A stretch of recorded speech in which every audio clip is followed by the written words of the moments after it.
Today, Magomed Ankalaev does a shot of Johnny Walker and then finishes the entire bottle.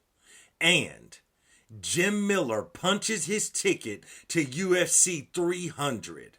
Plus, Sean Strickland defends the middleweight championship against Dricus du Plessis. And what about Mayra Bueno Silva?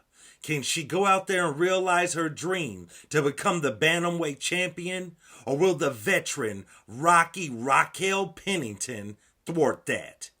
All of this and more on today's episode of Matter of Fact MMA. What's up? What's happening? Let's go. What's up, guys? Right back at it, right back with it, with another episode of Matter of Fact MMA. Today, we're going to be getting into two things. We're going to talk about UFC Vegas 84 as I set my phone down.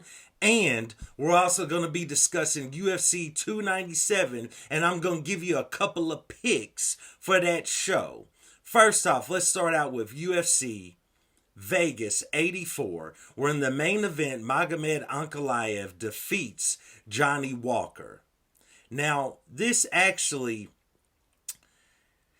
was a okay fight. There wasn't a ton that happened while the fight was going on. It ends in the second round. And basically, to sum it up, Johnny Walker did a little bit too much Johnny Walker during this fight. Basically, what I mean is Johnny Walker goes out there. At first, he tried to walk down Ankalaev, and then he kind of did a lot of spinning, or he tried a lot of spinning attacks, which didn't really land. He was somewhat dismissive, in my opinion, of Ankalaev's skills, and he kind of went back to old Johnny Walker that played around a lot, was very jokey in the octagon, and it felt like he needed to be more measured and reserved against Ankalaev, because Ankalaev is extremely technical, and I believe that's what happened. And basically, Magomed just waited his time, and bam, struck with a hard shot. You know, he hit Johnny Walker with a solid punch. I believe it was a right hand. It set Johnny Walker down up against the cage, and while he was woozy, Ankalaev came in with a devastating uppercut right to the chin, right. I believe it was in this area. You know what I'm saying? I said it was right to the chin, but now I think about it, it was actually right to the nose of Johnny Walker, because he shattered his nose, because as soon as it happened, Johnny Walker instantly grabbed his nose, instantly grabbed his face. There wasn't anything else that happened, and there wasn't a ton of protesting after the referee stopped the fight. So that was that. Ankalaev goes out there, stayed very reserved, very measured, which is what Johnny Walker needed to be, and Ankalaev gets the win. He now moves on. Now, with that being said, I don't see the man getting here's the thing. He set himself up where he doesn't really need to do anything else to get a title shot. He's right there. Unfortunately, due to his history of fights always kind of ending in weird ways and strange things happening, he's just not a guy that Dana White is a fan of, or the matchmakers. So he's done enough to get a title shot, but I'm not going to say he's going to get a title shot, because he's just not a favorite of Dana White's. So I kind of feel like they're going to put him on back burner while they figure out what they want to do with Alex Pereira and who they want to have him fight. You know what I'm saying? I think a lot of that also hinges upon what happens in the Sean Strickland Dricus du Plessis fight. Whoever wins that, where Israel Adesanya fits in that, also I think plays a factor in what is going to happen next with Alex Pereira. Jim Miller goes out there. He does work. Jim Miller, the legend, the OG, goes out there, beats Gabriel Benitez. Bro, Jim Miller went out there and dismantled that man on all counts. The grappling was on point. The submission attempts were on point. The submission was on point because eventually he taps him in the third round. Jim Miller had the stamina to go the entire 3 rounds. He looked solid. He looked good on the feet. He was sharp. He was quick. I mean, bro. Yeah, that's what I'm talking about. Jim Miller is going to UFC 300. He's fought in 100. He's fought in 200. Now he's going to 300, and I'm excited for it. So that's awesome to see, bro. We'll see who they match him up with. You know, he made a call out of Paul Felder as well as Matt Brown. He even made a call out of Brock Lesnar, you know, a la Anthony Smith, who on his podcast with Michael Bisping said that he wasn't sure who he would take in a fight between Jim Miller and Brock Lesnar. Well, on paper, Anthony Smith might have brain damage because I know who I would take in that fight. But nevertheless, shout out to Jim Miller. He gets the win there, and he moves on to UFC 300, so that was awesome to see. Mario Bautista goes out there and gets the win like your boy Matt predicted against Ricky Simone. Basically, this fight played out exactly how I thought it was going to play out. Mario Bautista is an extremely sharp fighter, and he basically goes out there.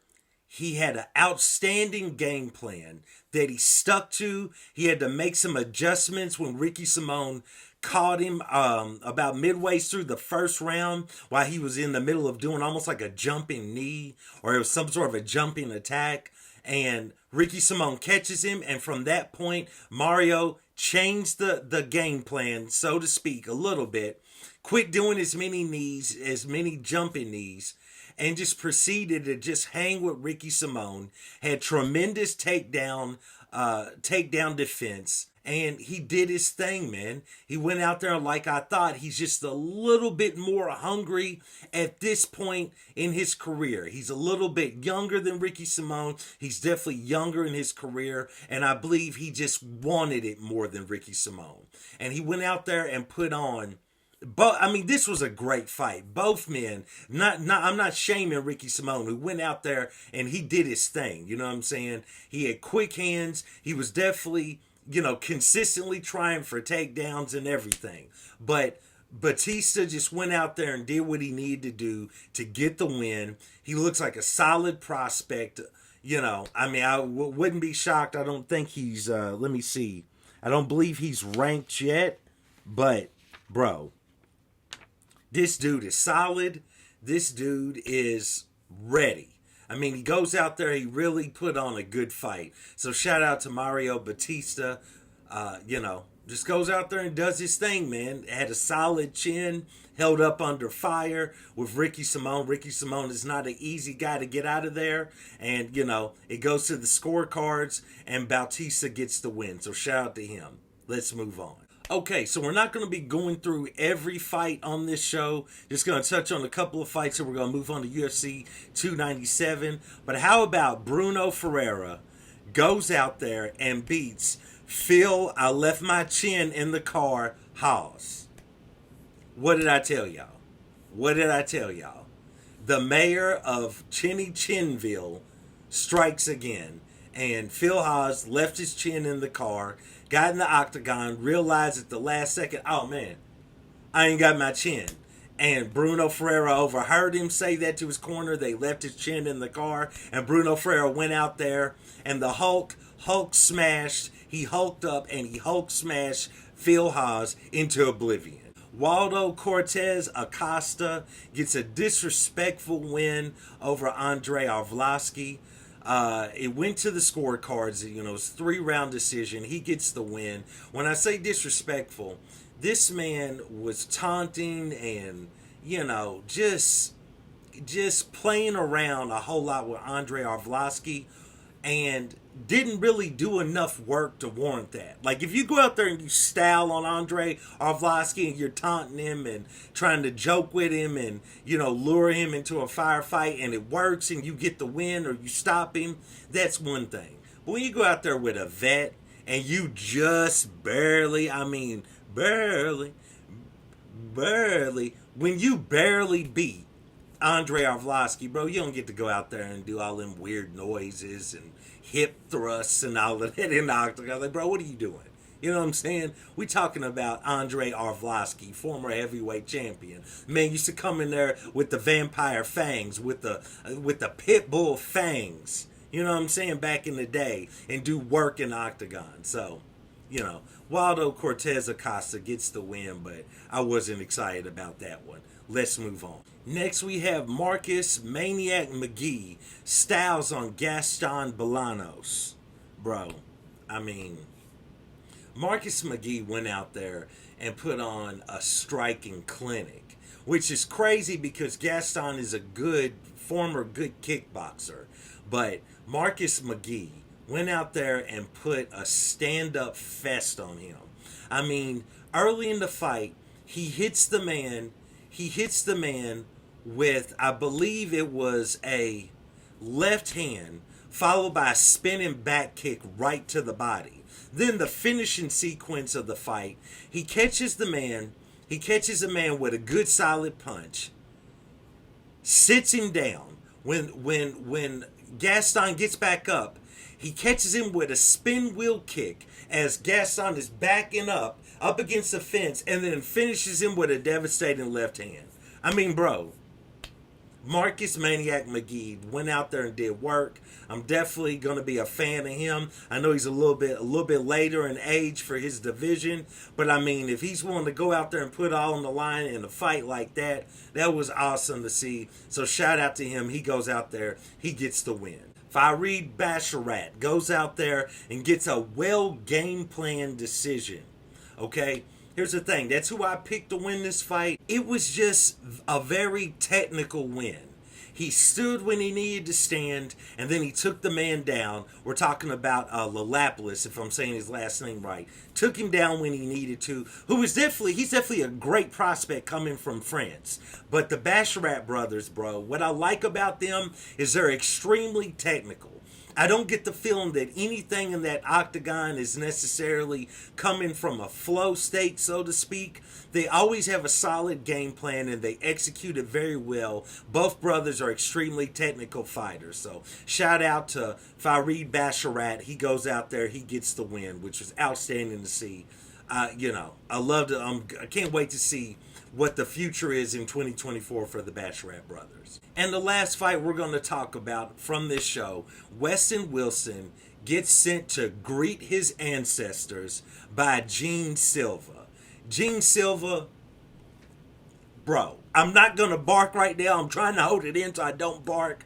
But Gene Silva, it's cliche because the man barks to say he's got that dog in him. But you can tell he's got that dog in him. That dog is present. You know what I'm saying? That dog doesn't live in the backyard. That dog sleeps in the bed with Gene Silva. And I'm not talking about Israel Adesanya-ish.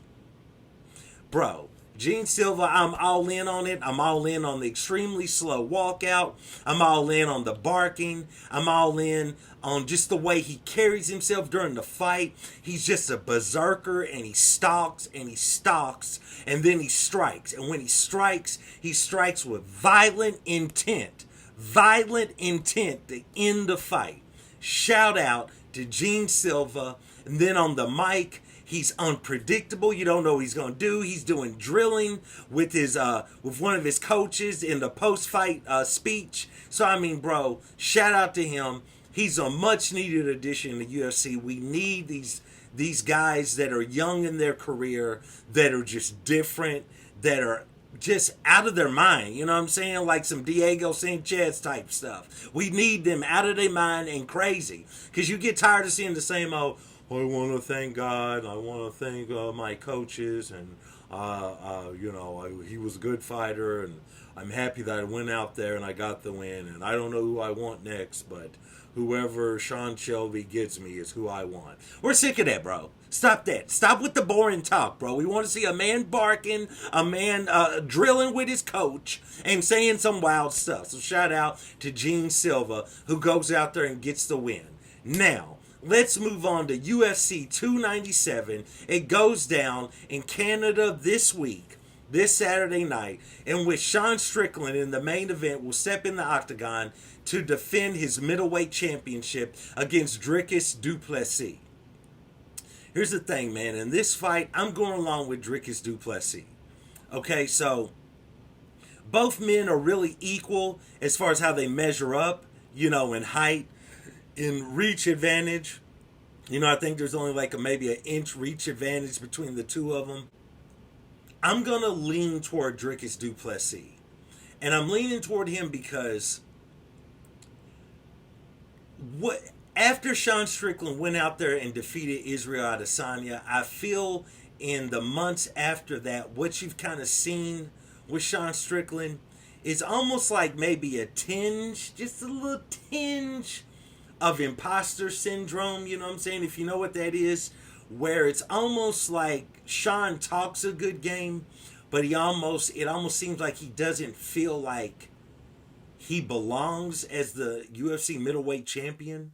So, and it seems like, as he's famously got extremely emotional, I believe on it's Theo Von's podcast, and it just seems that Sean Strickland, while he's still the same old Strickland, is somewhat in a very emotional state at this time. He had the WWE style fight with Dricus out in the audience of the last UFC pay-per-view, and it just really seemed like, to me, he seems to kind of be all over the place, extremely emotional right now.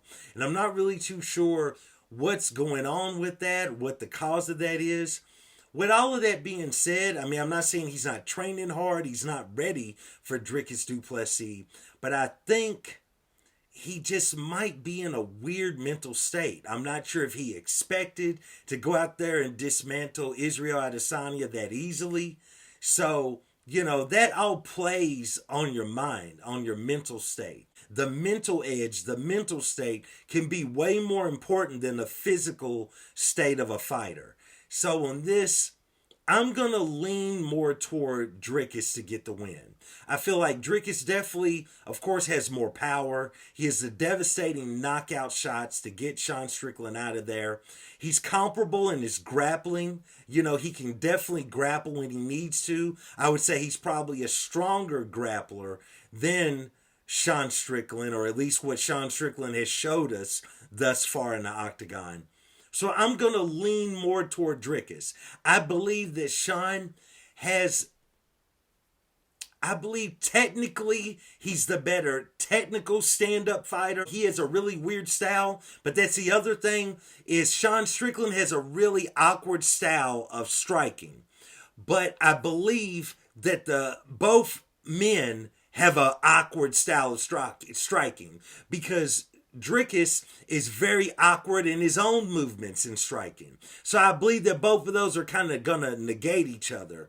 And at the end of the day, when you got two weird striking styles, and one guy I believe has a little bit better in grappling, being Dricus, or at least he's the stronger grappler because he's physically more stronger, and I believe he punches harder, kicks harder, I'm going to go along with Dricus to go out there and get the win. I believe mentally he's the strongest he's ever been. He knows what's at stake, which is if he beats Sean Strickland, he's got that fight looming in the distance with Israel Adesanya, which he's not scared of. That would be a huge, huge fight. So, I'm all aboard the Dricus du Plessis train. I've been with Dricus this entire time. I was definitely with Dricus during the whole beef with Israel Adesanya. I got called numerous names on my own channel for siding with Dricus, but I still side with Dricus. Y'all sided with Ariel. And, where's your champion now? Oh, I forgot. He ain't got the belt no more. So nevertheless, bro, I'm going along with Dricus du Plessis to go out there and get the win. Then in the co-main event, we have Raquel Pennington stepping in the octagon with Mayra Bueno Silva for the vacant bantamweight championship of the world. I'm going along with Mayra to get the win. In my opinion, Mayra has a very unorthodox style of striking. It's kind of hard to predict what her striking pattern is going to be, because while she's a good striker, it's not her forte. And she does really well at creating chaos with her striking, and then in that chaos being able to latch on some sort of a submission, whether it's standing up against the cage or gets you to the ground. And she's able to really cinch up really something really solid. You know what I mean? Especially like with the way that she dismantled Holly Holmes, it was very interesting. And I just believe Myra is at a place in her life and in her career where she just can't be denied, in my opinion. I feel like she feels she's already the champion. You know, she has strong religious beliefs. I feel like those also fuel her in the octagon, that she just can't lose. And when I look at these two meeting up, I feel that Raquel is late in her career, somewhat towards the tail end of her career. And this is kind of like her last stand to try to get the championship. But Raquel has more of a traditional boxing style. She throws in a few knees. You know, she's not the best kicker at all, but she will use some knees, but they're more of, you know, old school, kind of very basic mixed martial arts knees. And I think that her boxing, while it's very good, very sharp, it's very traditional. And I think that when you're dealing with an unorthodox striker like Bueno Silva, that you know, won't hesitate to try to latch on some sort of a submission while standing or in the scramble, going to the ground or up against the cage. I just feel like Bueno Silva's got everything she needs to go out there and capture the Bantamweight Championship and then move on to a huge fight with Juliana Pena. So, I don't know why I said it like that. I just really wanted to. I feel like Juliana should start saying her, announcing herself like that. Juliana Pena. I don't know. I think she should. Nevertheless, I got Myra Bueno Silva to go out there and get the win. Next fight I wanted to talk about is Neil Magny stepping in the octagon with Mike Malott. So, real quick, I'm not going to go over every fight on this card either. I'm just going to kind of preview just a couple of them, just a couple of things, you know what I'm saying? But in this fight, man, I got Mike Malott. You know, Mike Malott, lives in Canada, trains in Canada, you know what I'm saying? I really feel like he's going to go out there in front of that Canadian crowd. He's going to be feeling the power. The power lies here, brother. You know what I'm saying? I think he's going to be feeling the power from the audience. And I think he's going to go out there and defeat Neil Magny. Shout out to Neil Magny. I know he's been going through some hard times with some sort of a custody battle with his baby's mama. He's trying to get custody of his children. I know that got a little rocky due to things that Dusty A. Ian Gary said about him. But, to be quite honest with you, bro, this fight looks like, to me, it could be a quick money grab for Neil Magny. You know what I'm saying? He's in the middle of court proceedings. These lawyers ain't cheap, bro. And he needs a little bit of change. Pay the lawyer, pay the bills, make sure he's good at the moment.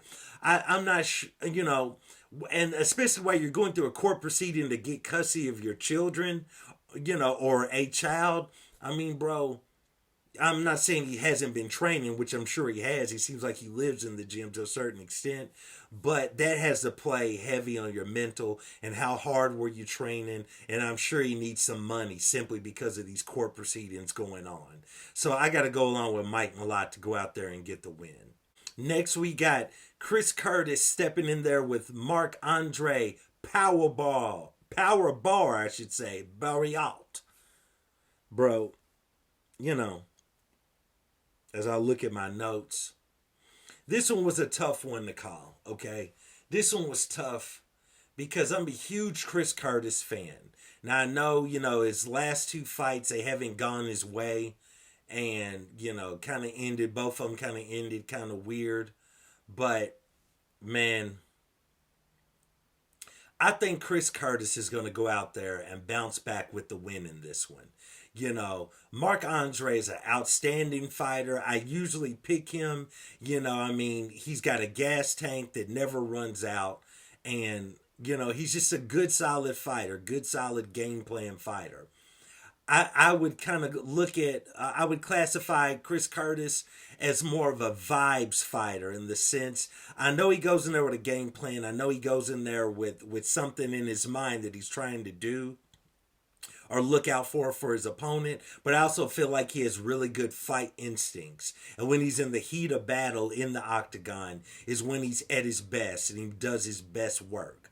I kind of have a feeling he's going to go out there, he's going to bounce back with the win in this fight.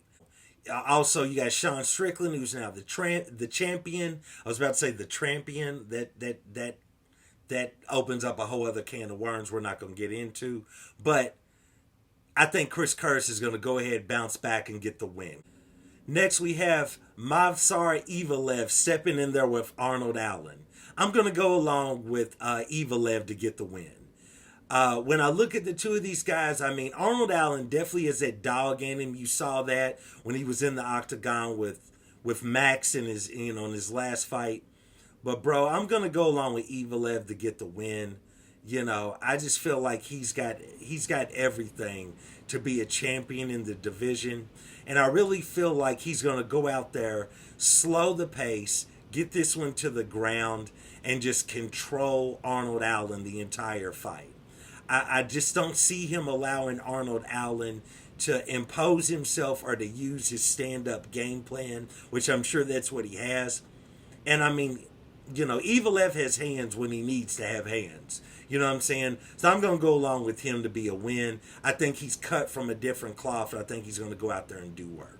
And then the last fight that I'm going to preview off UFC 297, we got Charles Air Jourdain stepping in the octagon with Sean Woodson. Bro, this is the fight that I'm really looking forward to. This is a sleeper pick on this card. This fight, both of these men have tremendous stand-up styles. Both men are extremely quick and extremely tricky in the stand-up. They both use, punches, elbows, knees, kicks. They both set traps on the feet. I think this is going to be an outstanding fight. Both men are comparable on the ground, although I would say Charles Air Jourdain is probably a little bit better, in my opinion, overall with wrestling, grappling, and in the scrambles. Because, I mean, this man had to go out there and fight a Gracie. And I just feel like he might have a little bit more skill there, just a little bit more. But at the same time, bro, this is going to be an outstanding affair. And to be real with you, I can't really pick a winner in this one. I mean, because Sean Woodson is that dude, and he's got a heck of a chin on him. And I mean, he has very precise striking. He's the underdog going into this, of course, because they're in Canada. So, of course, Charles is definitely going to be the favorite. He's going to have the fan support, which will probably, sway him. It'd be a little bit of favor for him. But, I mean, Sean is no joke, man. His striking is so crisp. It's so good. So, honestly, in this one, I'm not even going to make a pick. I'm just going to sit back and enjoy it. As we get closer to later on in the week, if I see something that sways me, I might come on here and let y'all know. But I can't even make a call on this one, but this is going to be a great fight. It's my sleeper pick of the show. I can't wait to see this fight and see how it transpires, bro. Hyped up for this one. So nevertheless, dude, that's what it is. UFC Vegas 84 review in the books, and we're going into UFC 297 in Canada. It goes down this Saturday night. We're going to see two different champions, either one retaining, a new one crowned, and then, of course, a new champion in the vacant bantamweight division. So we're going to see how it goes down. I appreciate you guys for checking out another one of my episodes. Please like, subscribe, and comment. And I do want to thank you for joining me on this episode of Matter of Fact MMA. And I'll check you next time. Peace.